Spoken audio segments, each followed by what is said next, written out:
구역공과 시작하겠습니다. 오늘은 제 20과인데요. 20과 제사장들의 성결에 관한 규례의 제목입니다. 레위기 21장에 나타난 그런 내용인데, 우리 21장 8절에 보니까 너는 그를 거룩하게 하라. 그는 내 하나님의 식물을 드림이니라. 너는 그를 거룩히 여기라. 나 여호와 너희를 거룩하게 하는 자는 거룩함이니라. 라고 하므로 특별히 제사장과 대제사장, 이스라엘 백성들 가운데 이 대제사장과 이 제사장 계통에서 일하는 아론의 지파죠. 그리고 성전에서 임무를 맡은 자들인데, 이 사람들에 대해서는 하나님이 기업 분배를 하지 않았죠. 그래서 각 지파마다 제사장, 레위 지파를 위해서 각각의 기업을 이렇게 내놓았습니다. 그래서 저들은, 제사장이나 대제사장들은 또 레위 지파들은 성전에서 이렇게 구별된 주의 일들을 하였기 때문에 그들을 거룩한 그런 지파로 남겨두었죠. 그래서 오늘 이 제사장들에 대해서도 그를 거룩하게 하라, 또 그를 거룩히 여기라, 이렇게 말하고 있습니다. 그것은 하나님의 식물을 드림, 다시 제사를 맡은 자라 이 말입니다. 그 다음에 또 너희를 위해서 대신 제사를 드린다 이 말이죠. 그러니까 하나님 앞에 나아가서 이스라엘 백성을 위해서 대신 제사를 드리는 자라고 하는 이유 때문에 그들을 거룩한 자로 여기고 또 거룩히 하라, 이렇게 말씀을 하고 있습니다. 그래서 레위기 21장은 세 부분으로 나뉘어져 있는데, 첫째는 제사장들의 장례식 참석과 결혼을 어떻게 해야 되느냐 하는 문제이고, 두 번째는 제사장과 그 다음에 대제사장들이 장례식 참석을 어떻게 하고 결혼을 어떻게 하느냐 이런 거고, 셋째는 제사장들이 하나님께 제사를 집전하기 위해서는 어떤 조건을 갖춰야 되느냐 하는 그런 이 세 가지 내용으로 레위기 21장이 되어 있습니다. 여기서 보면 제사장들의 기준은 일반 백성보다 훨씬 높습니다. 하나님 앞에서 저들의 어떤 거룩성이나 구별성이나 저들의 어떤 하나님 앞에서의 삶의 모든 것들은 이스라엘 백성보다 그 기준이 훨씬 높고, 또 대제사장은 제사장보다 또 기준이 더 높습니다. 그래서 이렇게 이 일반 백성들보다 제사장이 훨씬 더 어떤 삶의 기준이 높고, 그리고 대제사장은 일반 제사장보다 훨씬 더 삶의 기준이 높은 것을 볼 때, 바로 이것은 이 제사장이라고 하는 이 직분이 하나님을 섬기는 가장 중요한 사역을 하기 때문이라고 우리가 판단할 수가 있는 것이죠. 자, 그래서 첫 번째, 이 제사장의 장례식 참석과 결혼을 보면 레위기 21장 1절부터 8절입니다. 일단 제사장들은 죽은 자를 만지지 말라고 했어요. 1절에 보니까 여호와께서 모세에게 이르시되 아론의 자손 제사장들에게 말하여 이르라. 그의 백성 중에서 죽은 자를 만짐으로 말미암아 스스로 더럽히지 말려니와 그랬어요. 그러니까 이 죽은 자를 만지는 일에 대해서는 제사장들이 지금 허락되지 않았습니다. 그것은 바로 이 죽은 자를 만지는 것은 부정한 것이 됐다 하는 것이 규례예요. 죽은 자를 만지는 그것이 부정한 것으로 이 정해진 규례입니다. 그래서 왜 이런 것을 만지지 말라 그러냐면, 부정하게 되면 그 다음에 어떻게 됩니까? 이 거룩한 제사에 참여할 수가 없어요. 거룩한 제사를 드릴 수 없습니다. 그러므로 이 성전에 들어갈 수 없기 때문에 이 부정한 것으로 여겨지는 시체를 만드는 것을 금하고 있다 하는 것을 알 수가 있습니다. 그래서 이 일반인들은 이 자기 친족이나 이웃이나 가족이 죽으면 이 장례식에 참석할 수 있었지만, 일반 제사장들은 부모나 형제, 뭐 이런 사람의 자기 친족이죠. 부모나 형제는 장례식에 참석할 수 있어요. 그 다음에 출가하지 않는 자매도 마찬가지죠. 그런데 다른 장례식에는 참석하지 말라, 이렇게 되어 있습니다. 여러분, 이렇게 이 장례식에 대한 죽은 자들에 대한 이러한 규례가 아주 뚜렷한 이유는 뭐냐면, 죽음에 대한 그런 해석 때문에 그렇습니다. 이 죽음이 뭐냐? 여러분, 우리 지금 죽지 않은 사람이 하나도 없죠. 사람은 다 죽잖아요. 그런데 예수 안 믿는 사람은 이 죽음에 대해서 아주 심각하게 생각하지 못합니다. 그죠? 죽음은 우리에게 인생에 어쩔 수 없이 다가오는 그런 어떤 운명적인 것으로 생각을 하죠. 왜 우리 사람이 죽느냐 하는 것에 대해서는 사람들이 말을 못합니다. 왜 죽는지 이유를 몰라요. 그저 늙어 죽었다, 아니면 병들어 죽었다, 사고로 죽었다, 이거 뭐 상황이죠. 상황. 나타난 상황과 현실적인 그런 이 어떤 것의 결과로 우리가 이 죽음을 말하지만, 그러나 왜 사람이 늙으면 죽을 수밖에 없느냐, 왜 사고로 사람이 죽을 수밖에 없느냐, 왜 이런 여러 가지 질병으로 사람이 죽을 수밖에 없느냐 하고 한 이런 근본적인 죽음에 대한 논의는 사람들이 할 수가 없어요, 보니까. 근데 성경은 뭐라고 말합니까? 사람이 왜 죽습니까? 사람이 죽는 이유는 바로 죄의 결과라고 말하고 있어요. 죄의 결과.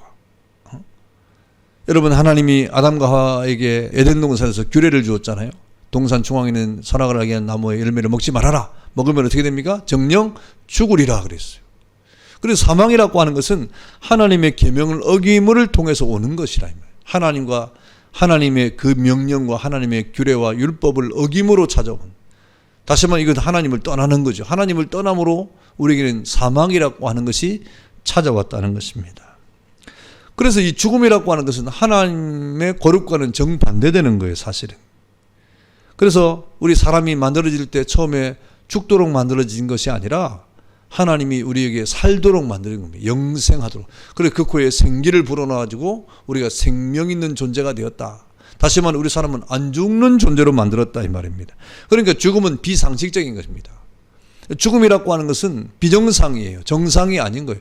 지금은 사람들이 마치 죽는 것이 정상처럼 여깁니다. 사람은 다 죽으니까. 모든 사람들이 다 죽으니까 죽음이라는 것이 우리 사람에게서는 뭐 이렇게 만고불변의 진리처럼 사람은 다 죽는다, 이렇게 사람들이 생각해요. 그것이 정상인 것으로 생각합니다. 그런데 죽음은 정상이 아니 비정상입니다. 원래 하나님이 사람을 죽도록 만들지 않고 영생하도록 만들었기 때문이죠. 그런데 이 죽음이 이 세상에 찾아왔다는 말이죠. 비정상이 우리에게 찾아온 거예요. 그래서 이 죽음이라고 하는 것은 하나님의 생명운동과는 정반대되는 것입니다. 그래서 하나님과 관계하는, 하나님과의 제사나 하나님과의 어떤 이 관계를 하는 제사장들에게는 이 생명과 정반대되는 죽음에 대해서 가까이 하지 말아라 라고 이렇게 말씀을 한 거죠. 그래서 그거는 부정한 것이 됐다 그런 것입니다. 그런데 예를 들면 어쩔 수 없이 장례에 참석하는 경우가 있잖아요. 그런 경우는 일주일 동안 정결에 대한 기간을 거쳐야 됩니다. 부정한 기간을 일주일 동안 거쳐야 정결해지는 순서를 가져와서 그 다음에 성전에 들어갈 수 있도록 하신 것이죠. 여러분, 우리가 생각할 때 한편으로 뭐 죽은 자의 장례에 참석하지 못하게 하는 것이 무슨 피도 눈물도 없는 그런 이 행위인 것 같잖아요. 사람이 죽은 사람이 가서 위로해주고 격려해주고 힘을 북돋아줘서 다시 일으키도록 하는 것이, 이것이 정당한 것 같이 우리가 생각되지 않습니까? 그래서 오늘 이 어떤 죽음에 대한 것들에 대한 생각을 하게 되는 거예요.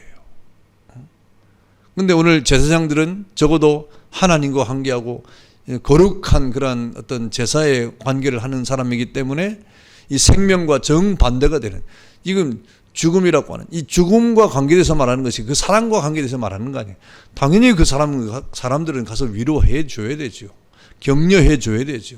그 사람은 이렇게 늘 품어줘야 되죠. 그러나 죽음과 관계됐을 때 그 죽음과는 가까이 하지 말아라, 이렇게 명령을 하고 있는 것입니다. 만약에 죽음과 접촉을 하면 뭐 안 된다고 말씀했지만, 그럼에도 이 죽음과 관계돼서 이렇게 접촉을 한 사실이 있으면, 부정하게 되었으면 일주일 정도 정결케 되는 기간을 두어야 된다 하는 것이죠. 그래서 뭐 절대로 장례식에 참석하지 말라 이런 말은 아니고, 그런 규례가 있으니 정말 피치 못할 사정에 의해서 장례식에 갔다고 하면 일주일 동안의 정결한 시간을 가져야 된다, 이렇게 말씀을 하고 있는 것입니다. 그리고 21장 5절에 보면 뭐라 그랬습니까? 제사장들은 머리털을 깎아 대머리 같게 하지 말며 자기의 수염 양쪽을 깎지 말며 살을 베지 말고 그랬습니다. 이것은 뭐냐면 다 이방인들이 행했던 풍습이에요, 장례에 대해서. 그래서 장례식 할 때 이제 자신의 어떤 부모님이 돌아가시거나 이럴 할 때 불효자라고 하는 그런 인식으로 머리를 깎는다든지, 아니면 수염을 깎는다든지, 아니면 살을 벤다든지 하는 이런 자해하는 거, 나는 불효자입니다고 하는 이런 것을 형식적으로 드러나는 이러한 행위, 다 이방인들이 하는 거죠. 우리나라도 이런 어떤 그런 것들이 얼마나 많습니까? 허례허식들이. 그런 것들을 이방인에 대한 풍습들을 따라하지 말아라 이렇게 말씀하고 있는 거예요. 왜 그러느냐? 여러분 6절에 보니까 뭐라 그랬습니까? 그들의 하나님께 대하여 거룩하고 그들의 하나님의 이름을 욕되게 하지 말 것은 그들은 여호와의 화제 곧 그들의 하나님의 음식을 드리는 자인즉 거룩할 것이니라. 하나님과 관계한다 이 말입니다. 하나님께 음식을 드린다. 다시 말하면 하나님 앞에 제사를 드리는 사람이기 때문에 더 거룩한 그러한 자세를 가져야 된다. 이렇게 말씀을 하고 있는 것입니다. 그 다음에 7절부터는 제사장의 결혼에 대한 문제가 나오는데 이 결혼하는 문제에 있어서도 제사장들이 아주 엄격했어요. 그래서 7절에 보니까 그들은 부정한 창녀나 이혼당한 여인을 취하지 말지니 이는 그가 여호와 하나님께 거룩함이니라 그랬습니다. 그래서 제사장들은 결혼할 때도 이 정결한 그런 위치에 있기 때문에 정결한 그런 처녀와 결혼하는 것을 원칙으로 한 것입니다. 그리고 8절에 보니까 너는 그를 거룩히 여기라. 그는 내 하나님의 음식을 드림이니라 말씀하시면서 너는 그를 거룩히 여기라. 너희를 거룩하게 하는 나 여호와의 거룩함이니라. 이렇게 말씀을 하고 있습니다. 9절에 보니까 어떤 제사장의 딸이든지 행음하여 자신을 속되게 하면 그의 아버지를 속되게 함이니 그를 불사를 지니라 그랬어요. 그러니까 제사장의 딸이 있는데 그 제사장의 딸이 행음을 하는 일이 있으면 아예 불살라버리라 이렇게 말하고 있어요. 여러분 아주 잔혹하게 말하고 있지 않습니까? 그만큼 이렇게 거룩이라는 말을 아주 중요하게 여기고 있는 겁니다. 이 말은 무슨 말이냐면 제사장의 가정은 자녀 교육도 잘 해야 된단 말이에요, 사실은. 그래서 성경에도 보니까 디모데전서에 보면 이 집사의 자격, 장로의 자격이 나옵니다. 그 장로의 자격과 집사의 자격이 오면 한 아내의 남편이 될 뿐 아니라 자녀들에게도 믿음의 교육을 잘 시켜야 된다. 한 가정을 잘 다스려야 된다. 이렇게 말씀을 하고 있죠. 여기서 제사장의 딸들이 행음을 하면 이렇게 말하고 있는데 원어에 보면 제사장의 자녀들이 행음을 했다고 하는 것은 순간적으로 실수했다고 이런 말이 아니에요. 이건 계속적인 행동을 말하는 것입니다. 그러니까 의지적으로 계속 이 어떤 행음의 자리로 가는 거예요. 제재해도 또 나가는 거예요. 억압해도 또 가는 거예요. 이 그칠 줄 모르는 음욕을 나타내는 말이죠. 그래서 이렇게 교육이 되지 않고 행음의 이런 일들이 벌어지면 그 자녀를 잘 양육해야 됨에도 불구하고 이런 일이 벌어질 때 그를 불사르라 하고 강하게 말씀을 하고 있는 겁니다. 구약시대는 실제로 그랬어요. 실제로 그랬습니다. 여러분 이런 아주 강한 말씀을 주는 이유는 그렇게 강하게 말씀하지 아니하면 지금 그 가나안 땅에 거하면서 이방의 풍습을 따라가는 이런 걷잡을 수 없는 그런 소용돌이를 막을 수 없다 이 말입니다. 사실 지금도 마찬가지입니다. 지금도 정말 이 세상에 얼마나 이 엄청난 이런 욕망과 탐욕이 있는 그런 세상입니까? 이런 세상에서 우리 자녀들을 잘 지켜야 되지 않습니까? 정말 강하게 지켜야 돼요. 강하게 지켜야 우리 자녀를 지킬 수가 있는 겁니다. 그래서 제사장은 이렇게 결혼을 할 때도 거룩한 자로서의 합당한 결혼을 해야 될 뿐 아니라 또 자녀들도 잘 교육을 시켜야 된다 이렇게 말씀하고 있습니다. 그 다음에 대제사장의 장례식 참석과 결혼에 가는 것인데요. 대제사장은 앞서 말씀드린 것처럼 제사장보다 더 기준이 엄격했어요. 그래서 대제사장은 이 부모가 죽었을 때조차도 장례식에 참석할 수 없습니다. 사실은 보니까 10절과 12절 중에 10절 자기 형제 중 관유로 부음을 받고 위임되어 그 예복을 입은 대제사장은 그의 머리를 풀지 말며 그의 옷을 찢지 말며 또 11절 어떤 시체든지 가까이 하지 말지니 그의 부모로 말미암아서도 더러워지게 하지 말며 그랬어요. 그러니까 이 대제사장이라고 하는 것은 모든 제사장 가운데 또 한 명이 되는 거잖아요. 그 대제사장은 1년에 한 차례씩 하나님 앞에 나아가서 이렇게 지성소까지 나갈 수 있는 그런 유일한 사람이 아닙니까? 그렇기 때문에 오늘 대제사장은 일반 제사장보다 훨씬 더 높은 삶의 기준을 이렇게 엄격하게 했는데 죽은 자에 대해서 규례를 보니까 부모가 죽었을지라도 장례식에 가면 안 된다 이렇게 말씀을 하고 있는 것입니다. 이렇게 대제사장은 이 세상에서 가장 중요한 일을 하는 사람입니다. 1년에 한 차례 지성소에 들어가서 온 이스라엘 백성의 죄를 대속하는 제사를 드린 모든 백성들, 이스라엘 백성의 모든 사람들의 제사를, 죄를 가지고 하나님 앞에 나아가는 그런 아주 중대한 임무를 맡은 사람이죠. 그래서 오늘 대제사장은 하나님 섬기는 일을 함에 있어서 부모를 섬기는 일보다 최우선으로 중요성을 가져야 된다, 그렇게 말씀을 하고 있는 겁니다. 여러분, 이런 구약에는 이렇게 아주 분명한 그런 기준이 있었어요. 그럼 신약 시대는 지금 어떻습니까? 그럼 신약 시대는 그럼 우리 하나님의 백성들은 지금 뭐 제사장도 없고 대제사장도 없는데 어떻게 하는 것입니까? 성경에 보니까 우리를 어떤 존재로 만들었어요? 하나님이 우리를 왕 같은 제사장이라고 그랬어요. 여러분, 우리 모든 성도는, 이 신약 시대를 살아가는 성도는 왕 같은 제사장입니다. 그러니까 구약에 있는 제사장들과 방불한 그런 어떤 신앙적 기준에 높은 기준을 가져야 되는 것이죠. 그래서 예수님은 사실상 이러한 생생한 교육을 했습니다. 실제로. 그래서 어떤 사람이 주님을 따라가다가 아버지가 돌아갔어요. 어떤 한 제자가, 주님을 따르는 제자 중에 한 아버지가 돌아가셨는데 예수님께 와서 아버지 장례를 치르고 나중에 예수님을 따르겠다고 말씀하니까 뭐라 그랬습니까? 죽은 자들로 죽은 자를 장사하게 하고 너는 나를 따르라, 이렇게 말씀하셨어요. 아주 단호하게 말씀하셨죠.